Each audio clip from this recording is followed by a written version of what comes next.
আপনি কি নবীজিকে মিস করেন? ব্যস্ততার ভিড়ে হয়তো ওভাবে মিস করা হয় না, কিন্তু আপনি অবাক হবেন, নবীজি 1400 বছর আগে আপনার কথা ভেবে কাঁদতেন। হ্যাঁ, সত্যি শুনছেন, আপনার কথা ভেবেই তিনি কাঁদতেন, আপনার ভালোর জন্য, আপনার খুশির জন্য। আপনি কি জানেন আপনার ব্যাপারে সাহাবীদের তিনি কি বলে গেছেন? তিনি বলেছেন, আমার ইচ্ছে হয় আমি আমার ভাইদের দেখব। সাহাবীরা জিজ্ঞেস করলেন, আমরা কি আপনার ভাই নই ইয়া রাসূলুল্লাহ?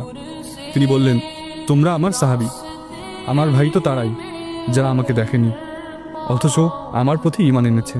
ভাবুন তো, যে মানুষটা আপনাকে নিজের ভাই মনে করতেন, যে মানুষটা আপনাকে ভালোবাসতেন নিজের জীবনের চেয়েও বেশি, প্রতিটি মুহূর্তে আপনার জন্য দোয়া করতেন, আপনার নিরাপত্তা, শান্তি ও সাফল্য কামনা করতেন, আপনি কি কখনো তার জন্য কিছু করেছেন?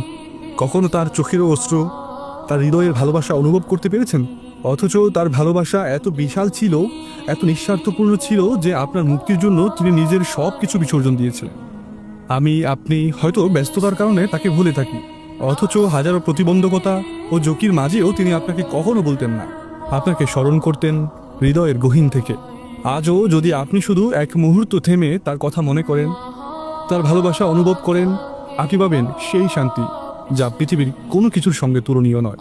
আপনার হৃদয়কে স্পর্শ করবে সেই করুণ আর্তনাদ যা 1400 বছর ধরে বয়ে চলছে।